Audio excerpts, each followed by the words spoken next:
Yesterday was just going to be my day of respite, just sleeping and relaxing. About 12, 1 o'clock, this kid comes up. He's sitting where I'm at now, knocks on my door, and he tells me that a guy named Ernest told him to come to my house because I'm a really nice guy and I'll help him out with food or whatever. I told him, first of all, I don't know Ernest. Secondly, I'm quarantining myself because I'm still sick. So he asked me, he goes, well, can you at least get me something to drink? I said, yeah, I'll give you some water, but you gotta go. So I give him some water. About 15 minutes later, I come out to see if he left. And next thing I know, he's lying over here with his blanket blocking my door. I call my landlady. I let her know what's going on. She tells me to call to police. So I call the cops. She calls the cops. They showed up in like 10 minutes. So the officer's standing where you are now.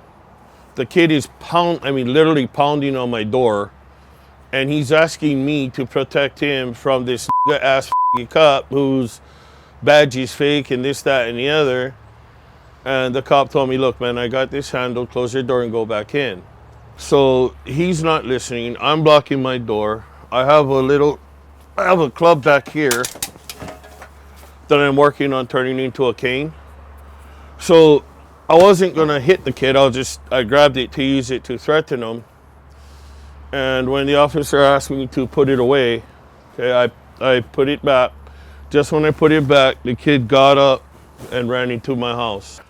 Came in through here, ended up slipping, and he fell on his stomach. He kept just sprawling around. And if you took your shoes off, you see this floor is not exactly the most, it is a bit slick if you're wearing wet socks. So the kid kept kicking me, and he kicked me in my sternum, so I had to back off because I was out of air.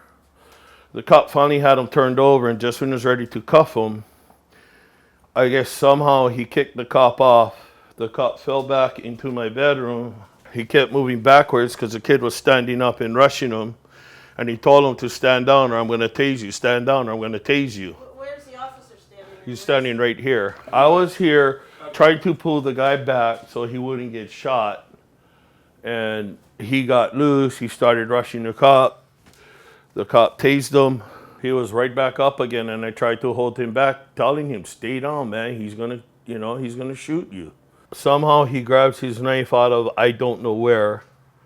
He's rushing the cop. The cop backs up against my wall here, tells the kid about 6 or 7 times, stand down or I'm going to shoot you, stand down, I'm going to shoot you. And all I heard was 3 pops. And I ran outside and I was dry heaving and I was sitting there for about 15 minutes not knowing what the hell happened, trying to collect myself. You see that hole right there? Mm-hmm. That's one of the bullets. Until you actually witness it, it's mind-blowing.